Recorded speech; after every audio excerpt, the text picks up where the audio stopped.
Hello, everyone. Welcome to Elevating Your Life with Paula Vail. And I am really excited to share with you today a beautiful, awesome guest. We have with us today Dr. Kristy Vanacore. She is a holistic psychologist, modern medicine woman, a spiritual visionary, and sacred storyteller who weaves enduring ancient wisdom with modern scientific paradigms to empower individuals and families to thrive. A prominent trailblazer in the field of holistic psychology for over 2 decades, Kristy has revolutionized the mental health and personal development industries by creating an innovating, rewilding mentoring program for all ages and stages. She is the author of Rewilding, a Woman's Quest to Remember Her Roots, Rekindle Her Instincts, and Reclaim Her Sovereignty. This is her book. It is just absolutely fantastic. Kristy works with individuals all over the world through both private and collective healing experiences, including immersive retreats held across the country. Kristy, welcome, welcome, welcome. Thank you for such a warm welcome, Paula. I'm so happy to be here. Oh, I am happy to have you with us. It's a happy day. Well, gosh. Well, first off, I mean, your book, it just has some amazing insight and information in it. What prompted you with your work and your years of experience? What prompted you to put this book together? And what did that for you? So I never intended to write a book and definitely not my memoir. So interestingly, I've been writing since I was about 11 or 12. I've been keeping journals and diaries and have always written. It was the way that I could hear myself, that I could find myself, that I could explore. I was an only child. I was alone a lot.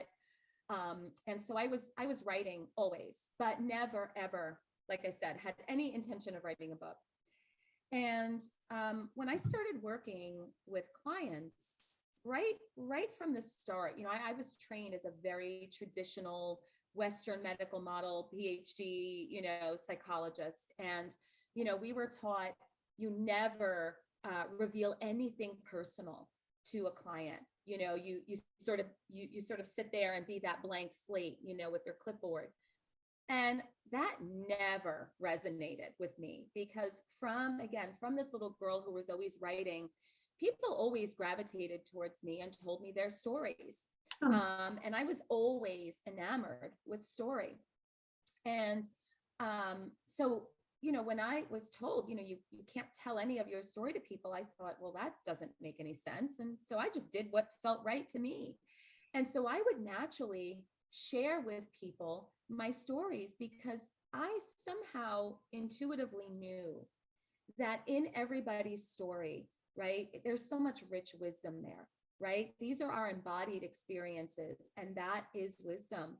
And I just intuitively, again, from a young girl, knew that wisdom wasn't meant to be kept, it was meant to be shared.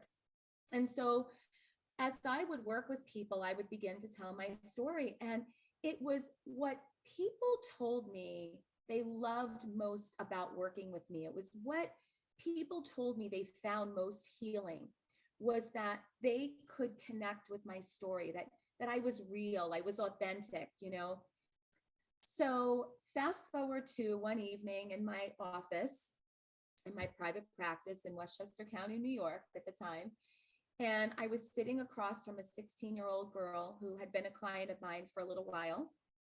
And she had been suffering from very, very similar history as mine, a lot of trauma, a lot of chronic medical issues, and a lot of anxiety and depression. And, young girl and at the prime of her life, right? And really suffering so much. And so one evening she's sitting across from me And our session was about to end, and we get up and we go to embrace, because I'm a hugger. Another thing that I was told I was never supposed to do in school. And now I'm like, I hug everybody. Me too. Yes. Yeah. Life's too short not to hug. So we went to embrace, and she stopped me.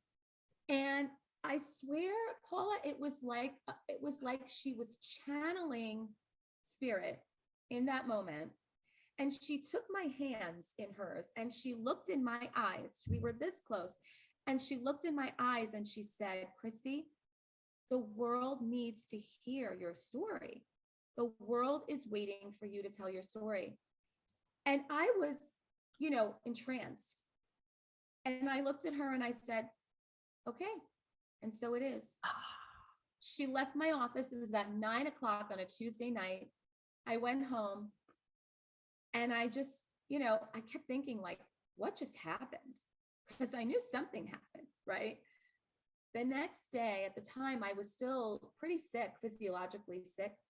And I was getting infusions 3 times a week because I was so nutritionally depleted and had very significant autoimmune disease.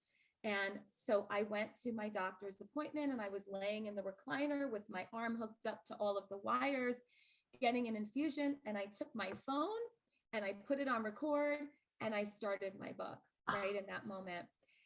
And it just started. I let whatever come out of me, and I had my moments of like, am I doing this? What am I doing? I don't know what's going to come of this, but it feels right.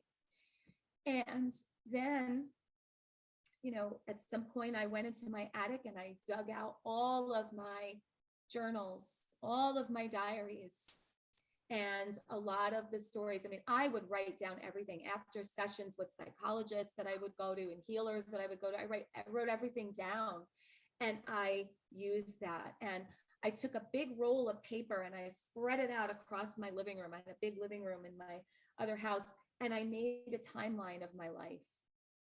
And I began, and what I realized was that, yes, the world was indeed waiting for my story because I had always known beyond shadow of doubt that everything I experienced because I had to embody both the circumstance as well as the healing so that I could then help others through the light of those wounds. Yeah. I just knew that. And so I knew, okay, the world is waiting for this, but this is also critical for my continued healing. By this point, I had done so much work on myself, but there was more. There's always more. There was more. And so writing this book became this twofold process, right? Of really simultaneously diving in deeper myself, because I realized I can't ask people to go deeper than I'm willing to go myself. And so I had a really strong responsibility to every person who stepped foot in my office, right, to go deeper. And writing this book was my going deeper. Let me go really deep into the trenches of my trauma and let me do all that needs to be done to heal and then share that wisdom. Yes. And that's how this book baby was born. It was a long labor, the longest ever. Now, what brought you to talk about rewilding? Tell us what actually is rewilding. What does that mean? Yeah. So it's a fun word, isn't it? Yes, it is. It is. It's like edgy and it's provocative and it gets people curious, right? And I'm so happy it does. So this word, when I began my healing journey, and even when I began writing this book, it wasn't called rewilding. I didn't understand this word at the time. I didn't even know this word at the time. But what I knew was happening and what I knew I was writing about, right? It was my story and it was my healing journey. And it was showing people how this was the foundation of the work that I was now doing with others, right? I was taking them, holding them by the hand and guiding them on a journey in the same way that all my guides, did before me. And through the process, as I was writing this book and reflecting on it, and I was really aware of what my journey was all about, I saw how what was really healing me was returning to my roots, meaning returning not only to my roots of my family of origin, although that was a big part of it, right? To understand and heal trauma, that happened in those relationships, right? So, but it was even deeper than that. It was my ancestry. It was where I came from. And even more than that, it's who I am as a woman, right? Who I am in this human body, right? What does it mean to be human? We think we know this. And what I realized was I had no idea. And so my healing was really made possible through all the work I was doing to remember my roots, to get to the essence of what it meant to be human, to allow myself to go back to the ancient wisdom that the generations before us knew, and they got it right, and it's to take that and say, okay, how do I integrate that into my life? And I was having memories of past lives in which I was doing these things and living these things, right? So that came, right? The remembering the roots. And then I also realized that so much of my healing was about returning to my true self, stripping away this false persona that had developed in reaction and in response to trauma, reconnecting to the essence of who I am and to that really, really profound vat of inner wisdom known as intuition, right? And suddenly my instincts were sharpened again. And suddenly I could feel things again. My spidey senses were activated, right? And I could find my way, right? My inner GPS system was navigated again. So that was happening. And then I started realizing that I was feeling this freedom. I was giving myself permission, right? And I've done a lot of work with animals and horses. And I felt like I'm giving myself permission to live as though someone left the gate open. And this is new for me, right? Because the rules, right? The self-imposed stories and narratives that keep us encaged, I was releasing them. So I was putting these elements together. And one day I stumbled upon, I do a lot of research on, anthropology, really understanding again, like, what is this human thing all about? And I read this amazing article about these land and animal conservationists who were out in California, and they were beginning to explore why so many beautiful lands were becoming sickly. Why so many animals that were, domesticated were developing all of these illnesses, were acting really strange and bizarre and aggressive. And so they said, what if we took these animals and put them back into the wild without any human intrusion, right? And what if we took these lands, these beautiful forests, right? And we removed all human intervention and anything unnatural and just let it go? What would happen? And what they found was that the land returned to its vibrant essence. The animals returned to their essence. Their wounds were healed. Their illnesses were healed. They were no longer aggressive.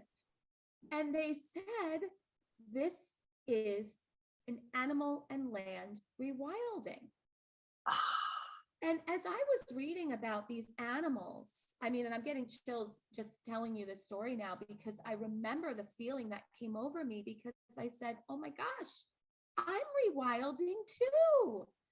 This is what's happening to me, right? Yes. It's a return to my essence without intrusion, right? Without, just who am I? Understanding myself as a human, right? So human rewilding then, because I thought, well, gee, we could apply this concept to people, right? Yes. And granted, okay, in 2022 life, that, isn't necessarily me leaving behind my home and my family and going out into the woods, and stripping naked and no clothes and no material possessions.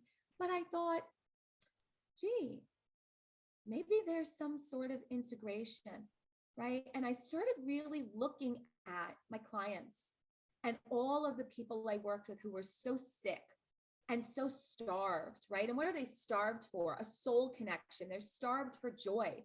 They're starved for interpersonal connection, right? They're starved for what is their birthright.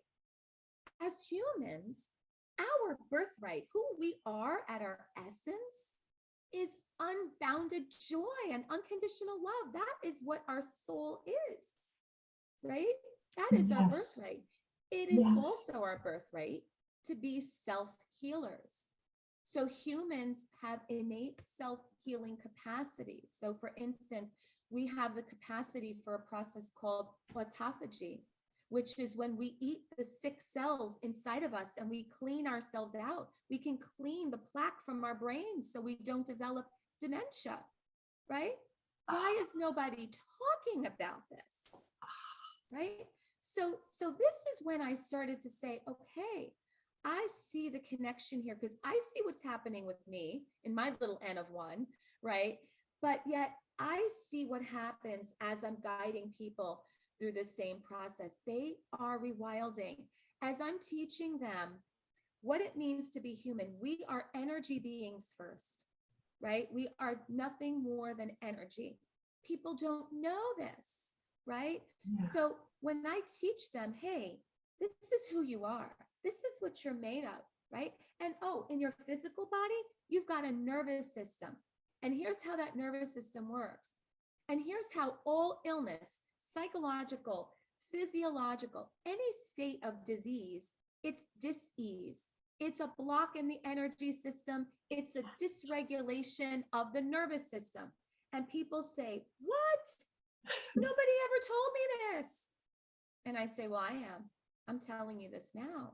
And I'm going to walk you through this, right? So this rewilding is a return to like the bare bones of humanness, the bare bones of our connection to all that is, right?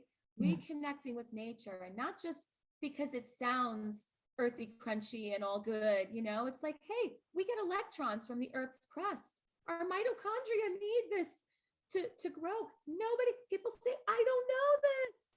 Now you know, right? So that's how this whole rewilding mission really came to be. And that's when I realized, okay, that's the word. That's what's happening to me. And that's what I want to do for people. I want to rewild people. I want to rewild the field of mental health. I want to rewild health and wellness in general. Because what they have conditioned us and domesticated us to believe is wrong. And it's keeping us sick and starved and siphoned of our life force. Yeah. And we can, each one of us, we can get rewild, can't we?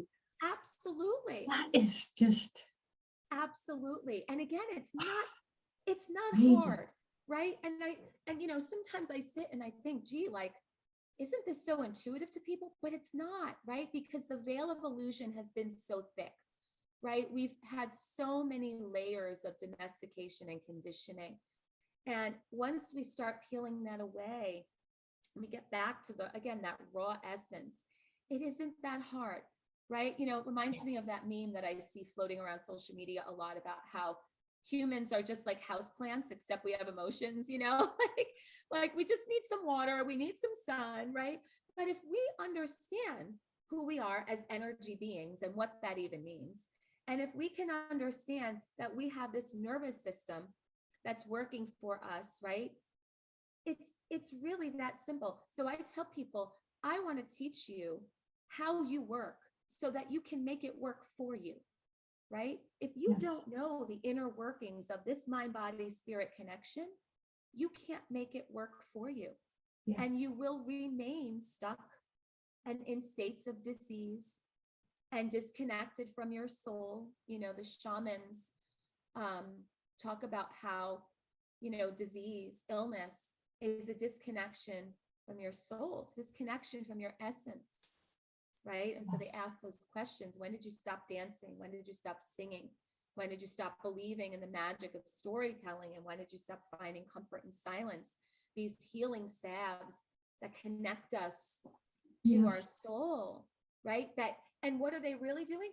It's keeping energy flowing. A healthy system is a Yes. flowing system, right? Unblocked energy in motion, right? Laws of physics 101, right? Ah, I tell people this is like human design 101, yes. right? But Yes. we have forgotten. And so I want to help people remember. I just loved in your book that you mentioned dance of liberation. I was like, Mm, yes, yes, dance of liberation. yes. Ah, Yes. you It's know, so and the wisdom powerful. of the elders. I mean, there is so much for us to Yes. guide us and help It's us just all create there. our best. Yeah. Yeah. It's all there. It's really simple. It doesn't take money. It doesn't take time, right? Because it's how we, use our time. Yeah. But it's all there, right? Humans were built to dance, to sing, to move, to tell stories, right? To pass down the wisdom of our elders. It's just a part of how we've been encoded. And, so I talk about in my rewilding program this concept of evolutionary mismatch. And it's this idea that our inherent genetic programming is so at odds with our current environment. So the way that we're being asked to live right now is so different than the way we've been built to live. And that's what Mhm. creates so many issues and illnesses, right? We are not meant to run on empty and drive our nervous system into dysregulation 24/7, right? Think about it. Yes. Our nervous system is meant to go into a state of flight or fight when we have a mountain lion chasing us, right? Or a fire or some, acute state of crisis that then resolves and we recover.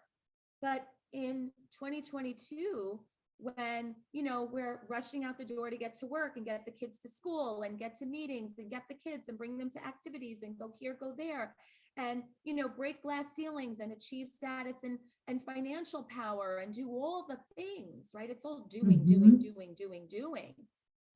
Our nervous systems remain dysregulated, but we were not built to sustain that. And we Uh, wonder why we're Yes. suffering, why 88% of us, and I think that's an underestimate, but that's what's reported in the data, 88% are chronically ill with multiple physical and psychological ailments. 88%, Yes. right? Yes.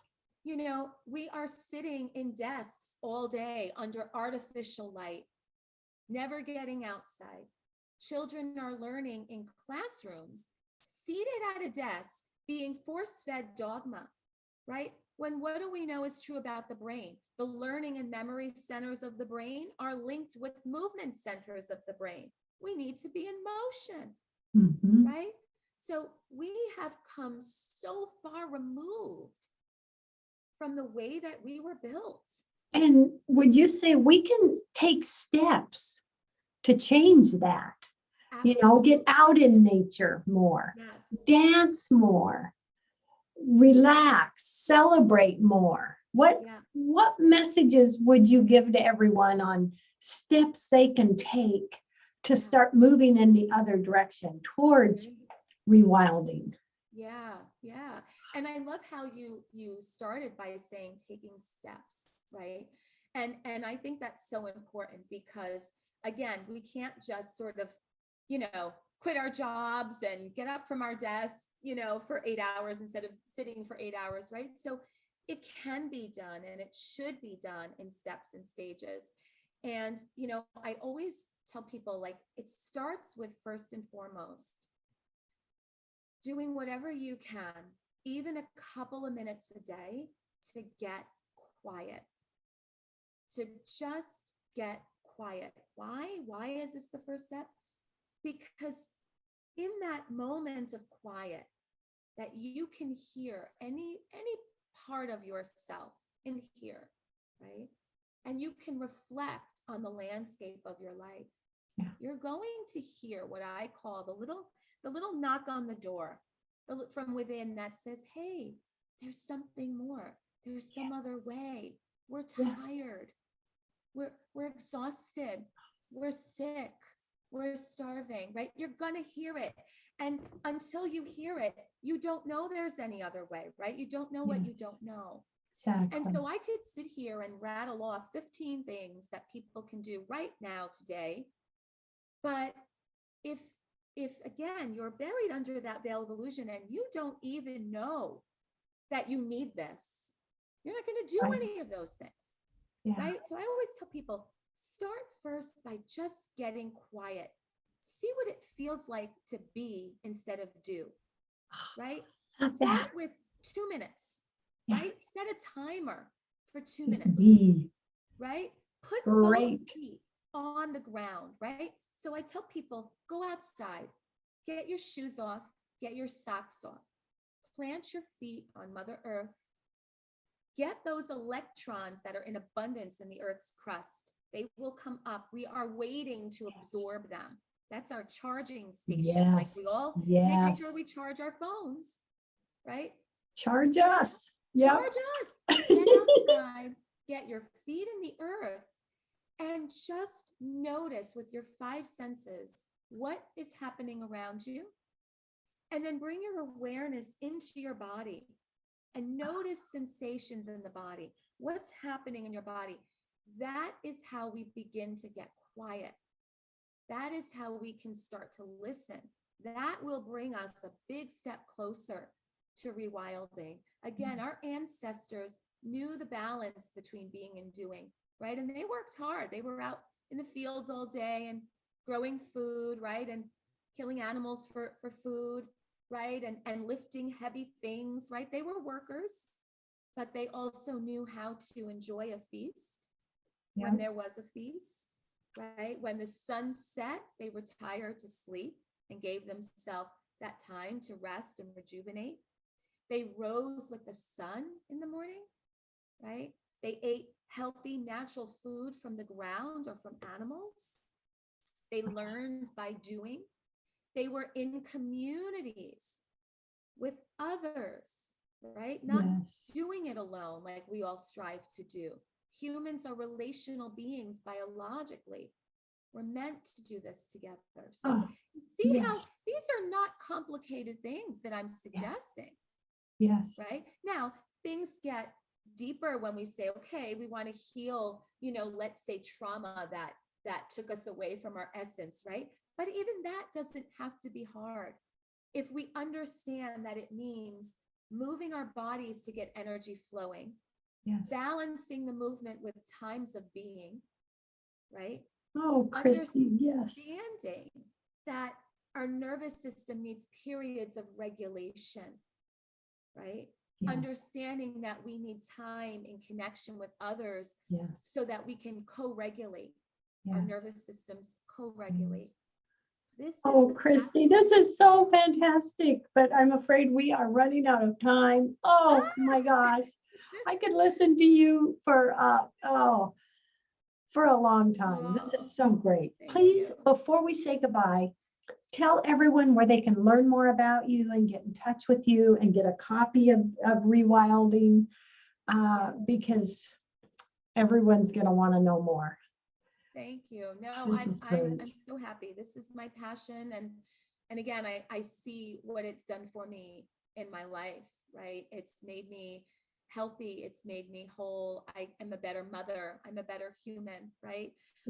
So to find out more, to connect with me, I love meeting new people. I love connecting. So my website is KristyVanacore.com. My email information is there. All of my social media links are there. I'm on Instagram at Embody Your Wild. I'm on Facebook, Dr. Kristy Vanacore. I have a YouTube channel, Dr. Kristy Vanacore, Embody Your Wild. And my book links are also on my website, my book Rewilding. Yay! Oh, thank you so much. This has been great. I think we're going to have to connect again one day. Oh my gosh. I would love that. I really would.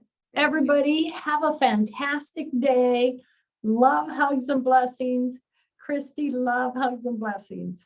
Same to Bye. you, Paula. Thank you.